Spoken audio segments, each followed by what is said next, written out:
کہا اللہ کے نبی پھر دعا نہ کیجئے، میں صبر کرتی ہوں، اب اللہ سے جنت ہی لینی ہے، لیکن ایک دعا میرے لیے ضرور کرے کہ جب مجھ پہ دورہ پڑتا ہے، میرا چہرہ، میرا پردہ کھل جاتا ہے، اللہ سے دعا کرے جب دوبارہ مجھ پر یہ بیماری کا حملہ ہو، میرے چہرے کی بے پردگی نہ ہو، میرا چہرہ نہ کھلے، میرا پردہ نہ کھلے۔ آپ نے دعا کی اور اس نے صبر کر کے اللہ کی جنت لے لی۔ ہم کیا کر رہے ہیں؟ ہماری سوچ کیا ہے؟ ہماری فکر کیا ہے؟ ہماری تیاری کیا ہے؟ انگلیوں پہ گننا، ذرا حساب لگانا۔ جن کی فکر، جن کی سوچ اللہ کی جنت لینی ہو، ان کی زندگی کا حال کیا ہوتا ہے؟ احد کا میدان، رسول اللہ صلی اللہ علیہ وسلم کفار کے نرغے میں آ گئے، آپ کے ساتھ صرف 7 انصاری، 1 مہاجر۔ کفار آپ کی طرف بڑھے، آپ اپنے ان 8 صحابہ کو دیکھ کر کہتے ہیں من یردہم عنا وہو رفیقی فی الجنہ، کون ہے آج ان کو محمد سے دور کر دے، جنت میں اللہ اس کو میرا ساتھی بنا دے گا۔ ایک صحابی اٹھے، شہید ہو گئے۔ آپ نے پھر کہا کون ہے ان کو مجھ سے دور کرے، ساتھی بن جائے۔ دوسرے اٹھے، شہید ہوئے، تیسرے شہید ہوئے، چوتھے شہید ہوئے، 5ویں شہید ہوئے، 6 اور 7ویں شہید ہوئے۔ 8ویں کا جسم ابو بکر نے دیکھا تو اس پہ 80 زخم لگے ہوئے تھے۔ 8 کے 8 شہید ہو کر اللہ کی جنت کے مہمان بن گئے۔ یہ جنت چیز ہی ایسی ہے، یہ جنت جو اس میں پہنچ گیا فقد فاز، وہ دنیا اور آخرت میں کامیاب ہو گیا، اس کا مستقبل سنور گیا۔ جنت کے سچے طلبگار آسمان سے اترے ہوئے فرشتے نہیں، ہم جیسے انسان تھے، آپ جیسے انسان، ہم جیسے انسان ہونے کے ناطے ان سے گناہ بھی ہوتے تھے، ان سے غلطیاں بھی ہوتی تھی، ان سے خطا بھی ہوتی تھی، لیکن ان غلطیوں پہ استقامت کا اظہار نہیں کرتے تھے، بار بار اس غلطی کو نہیں دہراتے تھے۔ غلطی ہو جاتی، اپنے اللہ سے معافی کا سوال کرتے۔ رسول اللہ صلی اللہ علیہ وسلم کے پاس ایک نوجوان رہا کرتے تھے جن کا نام ثعلبہ ابن عبد الرحمن، تھوڑی سی عمر کے نوجوان، 16-17 سال کے۔ اللہ کے نبی صلی اللہ علیہ وسلم اس نوجوان کو اپنے مختلف کاموں کے لیے بھیجتے، روانہ کر دیتے، یہ آپ کا کام کر آج ہے، کسی کو پیغام دینا، کسی کو بلانا۔ ایک دن اللہ کے نبی صلی اللہ علیہ وسلم نے حضرت ثعلبہ کو روانہ کیا۔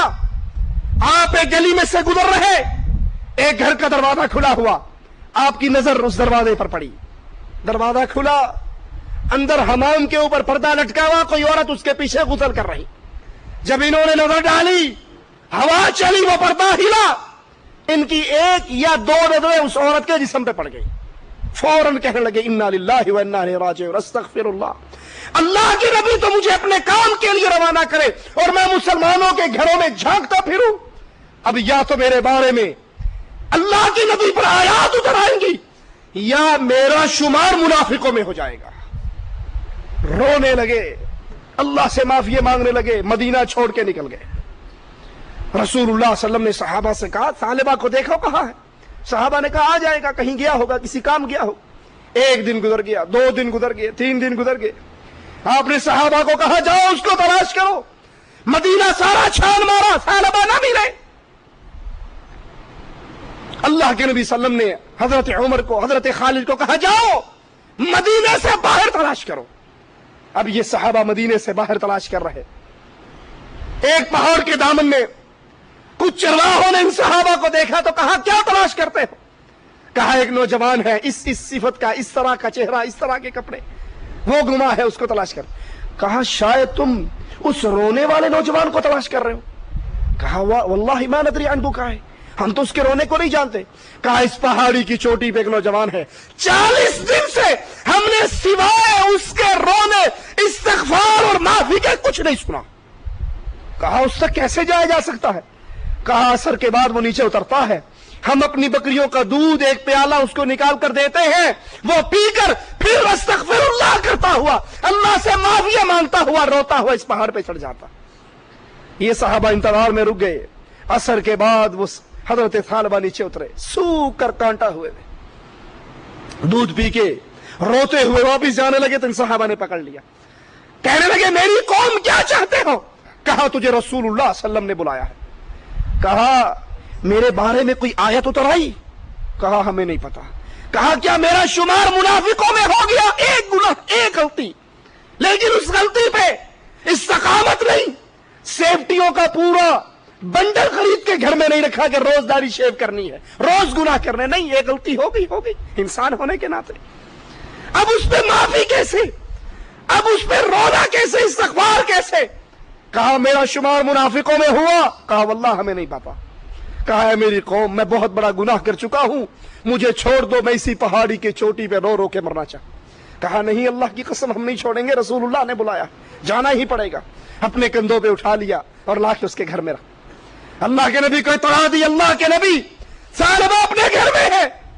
رسول اللہ صلی اللہ علیہ وسلم اس کی طرف گئے، جو ہی دروازے پر پہنچے حضرت ثعلبہ نے رسول اللہ صلی اللہ علیہ وسلم کو دیکھا، فوراً چیخ کے کہتے ہیں اللہ کے نبی کیا میرے بارے میں آیات اتر آئی؟ آپ نے کہا نہیں۔ کیا میرا شمار منافقوں میں ہو گیا؟ آپ نے کہا نہیں۔ آپ ثعلبہ کے پاس آتے ہیں، اس کے سر کو اٹھا کر اپنی گود میں رکھ لیتے ہیں۔ ثعلبہ تڑپ کے کہتے اللہ کے نبی یہ سر گناہوں سے بھر چکا ہے، اس کو اپنی مبارک ران اور گود میں نہ رکھو، اس کو زمین پہ رکھ دو۔ آپ نے کہا نہیں ثعلبہ میں اس کو اپنی گود میں ہی رکھوں گا۔ کہتے ہیں ثعلبہ کیا چاہتا ہے؟ کہتا ہے اللہ کی معافی چاہتا ہوں۔ کہا کس سے ڈرتا ہے؟ کہا اللہ کے عذاب سے ڈرتا ہوں۔ کہا کس کی تمنا کرتا ہے؟ کہا اللہ کی جنت کی تمنا کرتا ہوں۔ رسول اللہ صلی اللہ علیہ وسلم فرمانے لگے ثعلبہ میں دعا کرتا ہوں اللہ تجھے جس سے تو ڈرتا ہے اس سے بچا دے، جس کی تیری خواہش ہے وہ عطا کر دے، جو تیری تمنائیں ہیں وہ پوری کر دے۔ کہتے ہیں اے رسول اللہ صلی اللہ علیہ وسلم میرے گوشت اور میری ہڈیوں کے درمیان ایسے محسوس ہو رہا ہے جیسے چیونٹی اور کیڑی چلتی ہے۔ آپ نے کہا تو یہ محسوس کر رہا ہے؟ کہا ہاں۔ کہا ثعلبہ یہ تو تیری موت کے آثار ہیں جو آ چکے ہیں، اب تو تیری موت کا وقت آ چکا ہے۔ اپنی زبان مبارک سے ثعلبہ کو کلمہ پڑھاتے ہیں، لا الہ الا اللہ کا اقرار کرتے ہیں، اور ان کی روح اس دنیا سے اگلے جہان کے لیے پرواز کر جاتی ہے۔ اس کا جنازہ لے کر مسلمان قبرستان کی طرف جا رہے، رسول اللہ صلی اللہ علیہ وسلم بھی ساتھ ہیں۔ صحابہ نے اللہ کے نبی صلی اللہ علیہ وسلم کے لیے کافی جگہ چھوڑی ہوئی کہ آپ آرام سے چل سکیں۔ حضرت عمر کہتے ہیں میں دیکھتا ہوں اللہ کے نبی اپنے پاؤں کی انگلیوں پہ چل رہے ہیں۔ میں نے کہا اللہ کے نبی صلی اللہ علیہ وسلم آپ تو ایسے چل رہے ہیں جیسے بڑا ازدحام ہو، رش ہو، حالانکہ آپ کے لیے بڑی کھلی جگہ چھوڑی ہے، آپ پھر ایسے کیوں چلتے ہیں؟ کہا عمر تجھے کیا پتا، ثعلبہ کے جنازے کے لیے، اس کی نماز کی شرکت کے لیے آسمان سے اتنے فرشتے اترے ہیں، میں اپنے قدموں کو رکھنے کی جگہ نہیں پا رہا۔ جنت کے سچے طلبگار گناہ ہو جائے، غلطی ہو جائے، فوراً اپنے اللہ کی طرف رجوع کرتے ہیں، اپنے اللہ سے دوستی لگاتے ہیں، اللہ سے تعلق جوڑتے ہیں۔ جنت کے سچے طلبگار کون ہوتے ہیں؟ جو پوری دنیا سے کٹ جاتے ہیں، اللہ کے علاوہ نہ کسی کے سامنے سجدہ کرتے ہیں، نہ رکوع کرتے ہیں، نہ قبر، درخت، پتھر کا طواف کرتے ہیں، مانگتے ہیں اللہ سے، ڈرتے ہیں اللہ سے، منت اللہ نام کی، نظر اللہ نام کی، نیاز اللہ نام کی، وہ اللہ کے ساتھ شرک نہیں کرتے، ان کی گردنیں کٹ جاتی ہیں، غیر اللہ کے سامنے جھکا نہیں کرتی، وہ بھوک سے مر جاتے ہیں، لیکن اللہ کے علاوہ کسی مردے کو داتا اور غریب نواز نہیں کہتے، بندہ نواز اور بندہ پرور نہیں کہتے، وہ اللہ کے علاوہ کسی کو غوث اعظم نہیں سمجھتے، وہ اللہ کے علاوہ کسی کو مشکل کشا نہیں کہتے، وہ اللہ کے علاوہ کسی کو حاجت روا نہیں کہتے، وہ اپنا دامن، اپنا تعلق ایک اللہ سے جوڑتے ہیں۔ اور جو توحید میں اتنا کھڑا ہو جاتا ہے، پھر اس توحید کے عقیدے کی وجہ سے مالک کا اعلان بھی سن لیجئے، فرمایا حق اللہ علی العباد ان یعبدوہ، یہ اللہ کا حق ہے اس کے بندوں پر، ان یعبدوہ، کبھی یا علی مدد نہ کہیں، کبھی یا رسول اللہ مدد نہ کہیں، کبھی پیر جیلانی کو غوث اعظم نہ کہیں، کبھی قبروں کے طواف نہ کریں، قبروں پہ چادریں نہ چڑھائیں، قبروں پہ بیٹھ کر مردوں سے مدد نہ مانگے، وہ ہمیشہ توحید خالص رکھیں۔ جو اس طرح توحید کو خالص کر لے، حق العباد علی اللہ، مواعید کا اللہ پر اللہ کی رحمت سے یہ حق بن جاتا ہے، جو شرک نہیں کرتا اللہ اس کو جہنم کا عذاب نہیں دیتا۔ اللہ سے دعا ہے اللہ ہمارے گناہوں کو معاف فرما دے، اللہ جنت کے سچے طلبگاروں میں ہمیں بھی شامل فرما دے، اللہ ہماری زندگی کا ایک ایک سانس تیری جنت کی طلب میں بڑھے۔ آپ نے سنا ہوگا کچھ دین ایمان کے ڈاکو دشمن کہتے ہیں، عجیب، و رابعہ بصری آدھی کلندریہ کہا کرتی تھی کہ جنت کے پانی سے جہنم کو بجھا دوں اور جہنم کی آگ سے جنت کو جلا دوں، پھر بے لوث ہو کے اللہ کی عبادت کروں، پھر تو نے رب سے کیا لینا ہے؟ یہ صوفیوں کا عقیدہ، بے ایمانوں کا عقیدہ ہے۔ مومن اور موحد کا یہ عقیدہ نہیں، قرآن بیان کرتا ہے یدعون ربہم خوفا وطمعا۔ مومن خوف جہنم کا، طمع لالچ جنت کی، ان دو کے درمیان رہ کے اللہ کی عبادت کرتا ہے۔ خود رسول اللہ صلی اللہ علیہ وسلم نے نماز پڑھائی، 2 قدم آگے بڑھے، 2 قدم پیچھے ہٹے۔ صحابہ نے کہا آپ نے قدم آگے کیوں بڑھایا، پھر پیچھے کیوں ہٹے؟ کہا رب نے مجھے جنت دکھائی، میں اس میں سے کھجور یا انگور کا ایک خوشہ اگر وہ توڑ لیتا، میں توڑنے کے لیے آگے بڑھا، قیامت تک تم سے ختم نہ ہوتا۔ رب نے مجھے جہنم دکھائی، یہاں تک کہ میں نے اپنا سایہ اس میں دیکھا، میں 2 قدم اس جہنم کے ڈر سے پیچھے ہٹا۔ یہ سنت رسول اللہ ہے۔ اللہ کے نبی صلی اللہ علیہ وسلم کے دین میں یہ دعوت نہیں کہ صوفی بن جاؤ، نہ جنت رہے نہ جہنم رہے، ہم تو صرف اللہ تیری رضا کے لیے کام کرتے ہیں۔ اللہ کی رضا جنت ہے، اللہ کے عذاب جہنم ہے۔ اسی لیے رسول اللہ صلی اللہ علیہ وسلم نے بدر کے مجاہدین سے کہا تھا قوموا الی جنت۔ ایمان میں صحابہ سے بڑھ کر کوئی اور ہو سکتا ہے؟ انبیاء کے بعد صحابہ کا ایمان، وہ جنت کی طلب میں آگے بڑھتے، وہ جنت کے لالچ میں آگے بڑھتے، وہ جنت کا سوال کرتے، وہ جہنم سے ڈرتے، جہنم سے پناہ کا سوال کرتے۔ ہم بھی اللہ سے دعا کرتے ہیں اللہ ہمارے گناہوں کو معاف فرما کے ہمیں اہل جنت میں شامل فرما دے، اللہ ہماری خطاؤں کو معاف فرما کے ہمیں اہل نار میں شامل نہ فرمانا، ہماری گردنوں کو، ہمارے ماں باپ کی گردنوں کو، ہماری آل اولاد کی گردنوں کو، ہماری بیویوں کی گردنوں کو اللہ جہنم کے کڑوں سے آزاد کر کے اللہ ہمیشہ کی جنتوں میں داخل فرما دے۔ اقول قولی هذا واستغفر الله لي ولكم ولسائر المسلمين فاستغفروه انه هو الغفور الرحیم۔ قرآن مجید کو وضو کے بغیر چھو سکتے ہیں؟ ہاں جی، وضو کے بغیر قرآن کریم کو پڑھا جا سکتا ہے، چھوا جا سکتا ہے۔ بیوی نکاح کے لیے تیار ہے، اس کے ماں باپ راضی نہیں تو نکاح ہو سکتا ہے۔ نکاح کے لیے شرط ہے لڑکی کے ولی کا راضی ہونا۔ لڑکی کے ولی کا اگر اجازت نہیں ہے، رضامندی نہیں ہے، تو اللہ کے نبی صلی اللہ علیہ وسلم کا فرمان ہے ولی کے بغیر کوئی نکاح۔ یہ جو آپ کے اور ہمارے ملکوں کے اندر لڑکیاں بھاگ کر عدالتوں میں جا کے نکاح کر لیتی ہیں، یہ نکاح نہیں، زنا ہے، یہ حرام کاری ہے، یہ بدکاری ہے، یہ نکاح نہیں ہوتا۔ نکاح تب ہوتا ہے جب اس کا ولی ساتھ تیار ہو جائے۔ کیا قرآن کریم کو چوم سکتے ہیں یا آنکھوں یا سینے سے لگا سکتے ہیں؟ آثار کسی حدیث سے یا کسی صحابی کا عمل ہمارے علم میں نہیں، ہمیں نہیں ملتا قرآن کریم کو چومنا۔ اصل قرآن کریم کا چومنا کیا ہے کہ قرآن کے حکموں پر عمل کیا جائے۔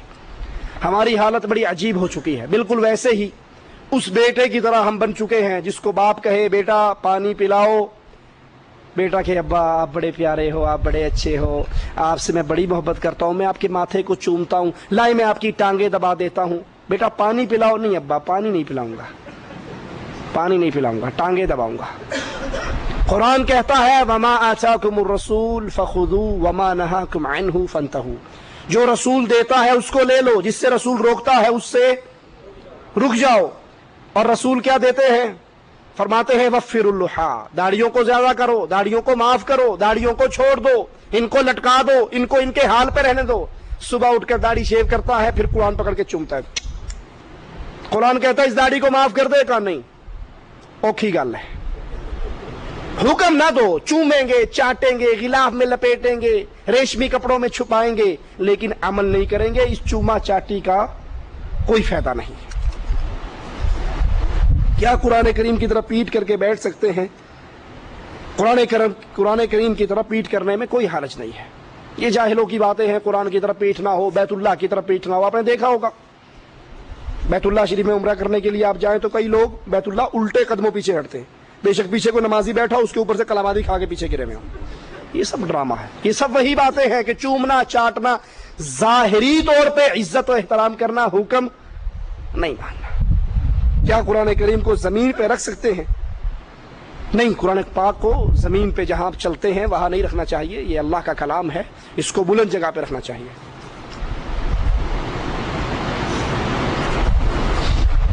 اللہ اور بندے کے درمیان واسطہ اور وسیلہ کفر ہے، اس کی وضاحت کرے.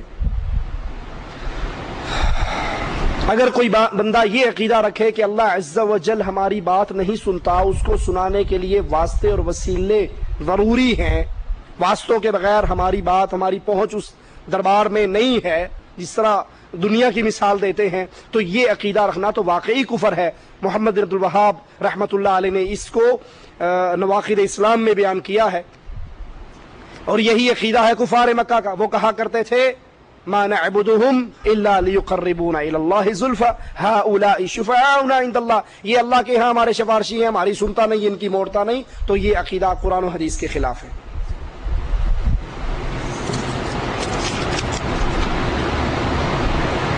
چھوٹا روم ہے، روم میں تہجد کی نماز ادا کریں، جس سمت سجدہ کرتے ہیں اس سمت دوسرا شخص سویا ہوا ہے، تو اپنے اور اس کے درمیان کوئی سترہ رکھ لیں، کوئی ایسی آڑ رکھ لیں، اور اس سترے کے پیچھے اگر وہ سوتا ہے تو کوئی حرج نہیں. کہ اللہ سے رزق اور موت مانگنا چاہیے، کیا یہ صحیح ہے یا نہیں؟ موت کا سوال رسول اللہ صلی اللہ علیہ وسلم نے فرمایا کہ اللہ سے لا تتمنوا الموت، موت کی تمنا نہ کرو، موت نہ مانگو. ہاں، اپنے رزق کی فراغی کے لیے انسان دعا کر سکتا ہے. حدیث اور سنت میں کیا فرق ہے؟ حدیث اللہ کے نبی صلی اللہ علیہ وسلم کی زبان مبارک سے نکلے ہوئے جملے حدیث کہلاتے ہیں. اللہ کے نبی صلی اللہ علیہ وسلم کا عمل سنت کہلاتا ہے. مترادف چیزیں ہیں. سنت اس وقت تک سنت نہیں بنتی جب تک آپ کا قول نہ ہو. ٹھیک ہے، قول کو حدیث کہتے ہیں، عمل کو سنت کہتے ہیں. حدیث کئی طرح کی ہے. آپ حکم دیں وہ بھی حدیث ہے، وہ بھی سنت ہے. آپ عمل کریں وہ بھی حدیث ہے. اور آپ کے سامنے کوئی عمل کرے اور آپ خاموش رہیں تو وہ بھی حدیث ہے. کیا ایسے کوئی صحابی ہیں جن کو غسل کی حاجت میں جنگ میں شہید ہوئے؟ جی، غسیل الملائکہ حضرت حنظلہ وہ صحابی ہیں جن کو فرشتوں نے غسل دیا. سبحانک اللہم و بحمدک اشہد ان لا الہ الا انت استغفرک واتوب الیک.